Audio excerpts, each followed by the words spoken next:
Good evening and welcome to the fourth installment of Elliott Astro Imaging.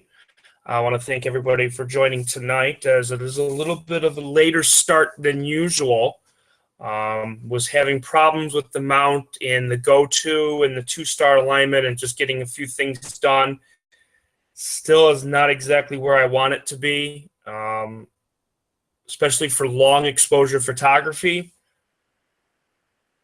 But it's getting there. But it's going to be a short broadcast tonight. As you can see, looking at the chart or the graph on the bottom, not looking 100% accurate like it was last night. I don't know if it's high-level haze or whatnot, but it is acting funny tonight, as it took me a little bit to get the two-star alignment going in the polar alignment. So it is a little off tonight.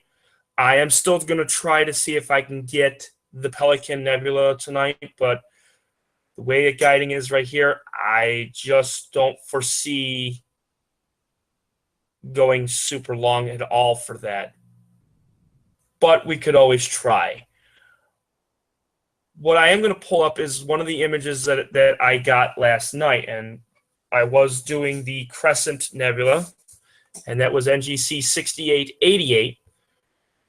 And I'm going to pull that up so that everybody can take a look at that. And this was a finalized image of the Crescent Nebula. Again, this was taken with the Orion G3 on a Sigma lens.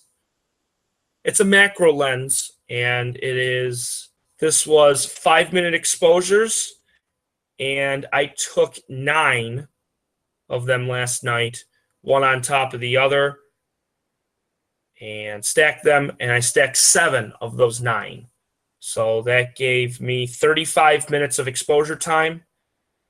Could have gotten a lot longer. However, had to get up early in the morning, so I cut it short. But it is a really awesome image. You can definitely see, and I'm going to put the mouse around here so you can see. You can definitely see the nebulosity around the outside, and then you can start to see some of it on the inside here. And it's not bad. I would have loved to have been out there all night and could have gotten, 3-4 hours worth of this, and this would have definitely flattened the image even more, and it probably would have been even better. But it's definitely a start. I did not get a chance to do the flats, biases, and darks with the camera. I'm using ones from before, previous to me putting the CLS filter on there. So I did not get a chance to redo all of those. So it is a little distorted, but it is really, really cool. The fact that that is the Orion G3 camera. It is a deep space camera, which is really cool. And it does put out detail. And it really helps out that dual setup. I did do one image here with the QHY9C here so far, and with the crummy guiding, which is not all that great. It definitely could be better, but I'm going to pull up the image that I just took just now. Again, it's not great. You really can't see much nebulosity in this one. I don't know if it's because of the high-level haze in the sky or if it's just not cooperating with me tonight at all. For it being so perfect last night, I knew that something was going to happen tonight. And that's good. But we are in the right area for the Pelican Nebula, as these are the 2 stars in Cygnus right here, there, and there. And that does put it right where it needs it to be. And I only see this little tiny bit right here, and that's about it. Towards the right-hand corner, towards the bottom, you can see a whole bunch of star clusters here. That is where the North American Nebula is, and that is an even bigger diffuse nebula. You'd have to have a really wide field angle to really take a look and see the entire hydrogen alpha. So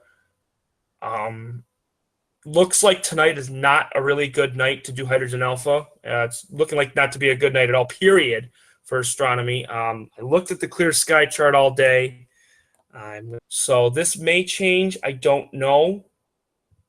But one of the things I wanted to show everybody too was for processing an image. What I do, and there's different ways. Everybody does their images differently. So you could get 10 or 15 people together and you give the same batch of data for the image files and give them to all 15 people, and you're going to come out with 15 different images. It's just how people process their images. Some people like Photoshop, some people like Elements, and these are all programs, and some people like PixInsight. So there are different techniques that people use. My favorite is Photoshop, and I use Photoshop CS3 for processing the image. For stacking, I used the Deep Sky Stacker Live earlier in a couple of last couple episodes, but you can actually use the actual Deep Sky Stacker, and that will actually stack the images one on top of the other. And then you also what's called some calibration frames. And I'm going to go over that with just everybody real quick because, again, tonight is not a good night for imaging. Guiding it may settle down in about 10, 15 minutes. But, again, I want to keep these image sessions as short as possible and then show everybody. All right, so I'm going to pull up Deep Sky Stacker. And, again, this is the actual program. And it's 3.3.4. And this is what I use to stack the images. Again, I'm going to go over for the new astronomers out there that are learning how to take images, stack images, and how to figure it out. I want to make this a crash course. I'm not going to go into too much detail. I'm not going to go crazy. As some people want to see the image. They don't want to see how it's actually stacked. But some people are very interested. And what I do is, first, I will go to the images from last night, and I've already pre-processed these images. I've taken the darks, the flats. I've taken the bias frames out of these ones. So these ones are all done. So these are the already processed images for the Crescent Nebula that was taken last night. So I've already stacked these, and you can see that there's a score here. And what it does is it scores it based on stars, it bases on sky brightness, it bases on a whole bunch of things. And you're going to be able to see over here to the right side the FWHM, which is the medium for the actual stars and how crisp they are, the sky brightness again, and then how many stars were in that specific image. So that's how it scores each image, and you want the highest scores possible. So we're going to use this one here. So then we'll be able to see the actual image here. Now it's really dark, but of course I can change the histogram on it. So you'll be able to see the actual image here. Just making it a little bit lighter here. So now you can actually see it. Now, of course, it looks a little bit grainy because, again, it is only one exposure. And with this, it was a 5-minute exposure. And I took... Let me just check them here. Check them all. I took 9 last night of this before I got tired and decided to go. Then what you do, and again, this is where each person is different, is when you go to register stacked pictures, you want to register already registered pictures, yes, because I've already stacked them before. You want to detect the hot pixels, yes. And then here's where you get it for the percentage. If you're taking a whole bunch of them, like 20, 30, 40, 50, and so on, you want to get a percentage because there might be a satellite that goes through one of the pictures. It might be a plane that went through. It could be a haze cloud. Anything like that could go in front of it, and it could cause the image to be bad. So you want to try to stack a certain percentage. I like 80%. It's not too bad. It's 8 out of every 10. So it'll give you a great image because it will take the top, 8 out of 10 for scores. Another thing I like to do is I like to go to the advanced, and what this does is the star detection threshold. And what this does is it calculates how many stars are in that actual picture. And I click to reduce the noise by using the median filter. So then this way you're not going to be stacking images that have tens of thousands of stars.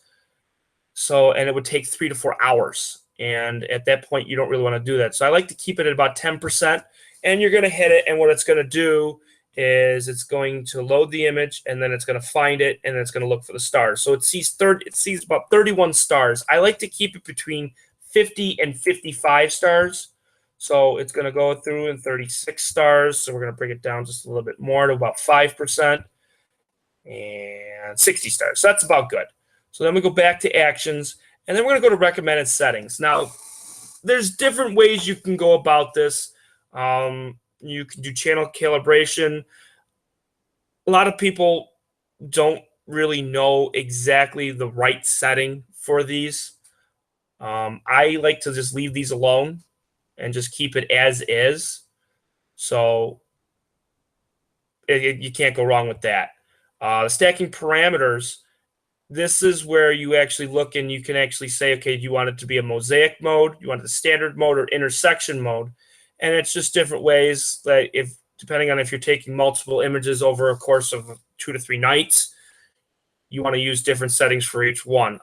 The drizzle, you tend not to want to use a drizzle if you have a slow laptop or slow computer, because it will lock up the RAM and it will slow it down to a crawl.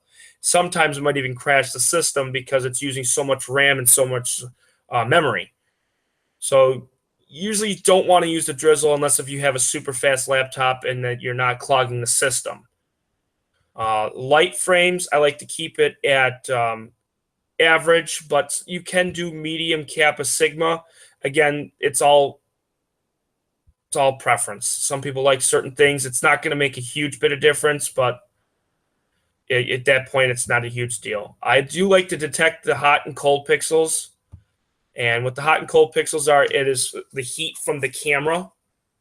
And as you're taking long exposures, the camera does heat up. Even though it is a CCD camera, it will heat up and will create that colors, as you can see right here where the mouse is. You got a green, a red, another one, a red one up there. There's a blue one down here. And those are the hot and cold pixels. So what it will do is it will actually find it, and then we'll actually even out the image without the actual pixel itself. Then, of course, the output, you want to create, where do you want the output to go? You can name it. You can put it wherever you want. So that's all fine. So then we're just going to hit OK, and then that says everything there. And then we're going to hit OK again. And since this is a small sensor and it's a smaller camera, this won't take long at all. Usually if I take about 20 to 30 images, it usually takes me 2 to 3 minutes to stack. The QHY, that is where it takes a long time because it is a bigger sensor, so it's a bigger image. You can see on the bottom right-hand side that the size of the actual image is 752 by 582. The QHY is about 3 times bigger than that. So you can imagine how long it would take to stack that because it is going the whole image. So what it's doing now is it's going to register all the pictures. So you can see that the score went away, and now it's going to rescore it. The scores are going to be a little bit different because I used a different setup. I used a different setting. So it's going to be a little bit different. So now it's going to stack 7 out of the 9 because I told it to stack 80% of those images. And then we'll be able to see and actually take a look and see what we get for the stacked image. I want to see how we're doing for guiding here. See if it's settled down. Not really. It has not. It is still jumping all over the place, so I don't know about for imaging. So now it's going to compute the final image. It's going to save it. Put it now.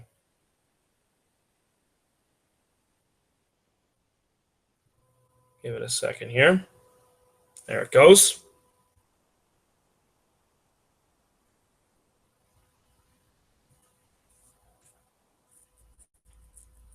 Sometimes it takes a little bit of time because it is a fairly big file, but it's not huge.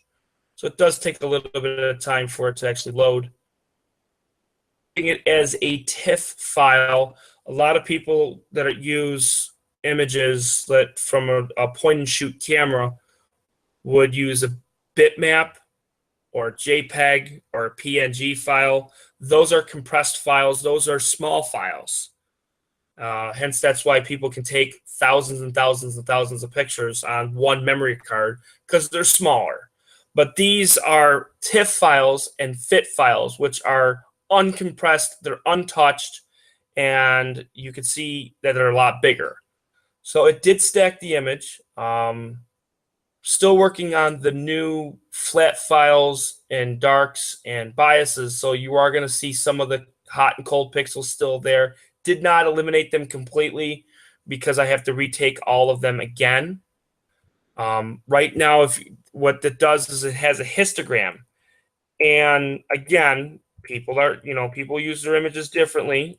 I'm just showing everybody the way that I do my images, and you could take a look and see. The easiest way I like to do it is to get it to about 30% of where it is. So like this is 0, this is 100. I like to get it at about the 30% mark right here, and then get all the colors to line up. So this way, the red, green, and blue, so you don't see one color on top of one color there. I like to keep them all aligned. So I'm going to put them all here. That's not too bad.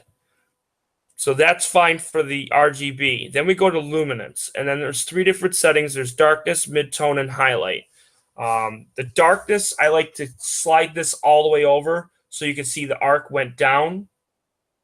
The next thing I like to do is I like to use the midtone and actually use the degrees and actually change the arc on the degrees to between 5 and 8 degrees.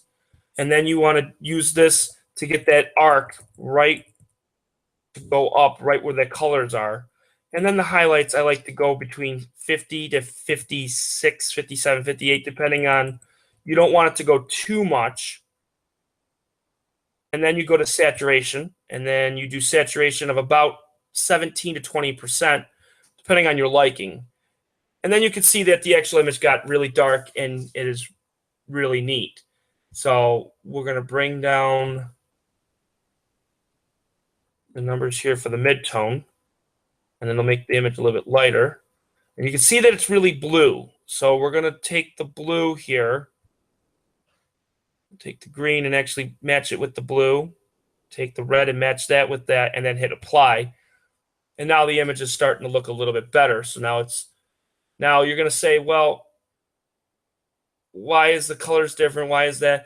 It's because you have to use better flat frames, pretty much.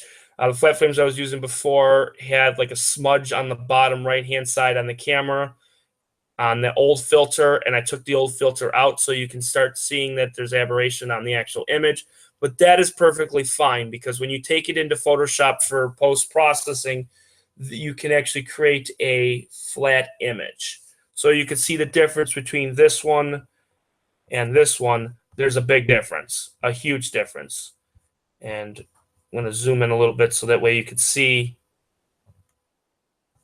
how the image is a flat field. There's no, corners are bad or anything like that. It's dark. It's nice. The stars are somewhat crisp. They're not great, but they're somewhat crisp. So this turned out really well for the Orion G3. I have not gotten a chance to process the one from the QHY, which is the wide field one. It's the bigger sensor, which is this one here. So I did not get a chance to process that one. But I will either tonight or tomorrow morning, I will get a chance to actually get out there, and I'll get back in the house and I'll actually reprocess those. So not much more really going on. Guiding again has not really settled down. Looking between 2 to 3 arc seconds of error, which is atrocious. Meaning that if I were to take a long exposure, I'm going to get the star trails. And actually, I'm going to zoom in here so everybody can take a look to see how bad the stars are really moving in this image, which is pretty bad. And right there, you can actually see they're not stars. They look like eggs. And that is not good. That is not good for nebulosity because you're not going to get much. You're not going to get much detail. So there's not much more that I can really do unless if the guiding does settle down. And if it does, then I will image. I'm going to hold off. I'm going to wait till about midnight, see if any clouds go by or the high haze, anything like that. If it does, I will image the Pelican Nebula as much as I possibly can. But again, there's not much more that I can really do tonight. I tried with the Orion G3, really not much. Again, there is star trails on this one. This one was 174-second image. I just wanted to just throw out a number just to see. And you can see some red nebulosity in there, but it's not exactly great. So tonight, not as much of a success as last night, as last night was phenomenal. Tonight, not so much. But we can't go wrong. I mean, you're not going to be perfect every night. Some nights are going to be better with transparency and seeing. So it's not great, but I'm going to end the broadcast. Again, thank you for everybody for watching, and if anybody has any questions or anything, feel free to, send a question on for the group for Facebook, Google Plus, YouTube, either way. And then I could be more than happy to answer the questions from anybody. What I can do to make this better. That's pretty much it. So I'm gonna let everyone know when the next clear night's gonna be. It's not looking that great tomorrow. It's tentative, of course. Supposed to be great during the day, but as it's heading towards 11, 12, and 1 a.m., it's supposed to deteriorate. I will be heading to the observatory out at North Java tomorrow night, so there will be no broadcast. I might do a live video from my phone just to give everybody a feel of what the observatory looks like out at North Java. It is the observatory for the Buffalo Astronomical Association, and that is where they have their observatory at the Beaver Meadows, the Audubon Society. It is in North Java. It's on Welch Road. It is near Perry Road and Big Tree Road. It's off the 400, and it is a semi-dark sky site. It's not Cherry Springs, but it is a lot better than where the suburbs are near the city. So I will be heading out there tomorrow around 7:30, and I'll do a short video and post it on Facebook just to see what we get. And the next clear night after that, then I will do episode 5. So again, thank everybody. I want to thank everyone for watching, and I just have a good night. Thank you.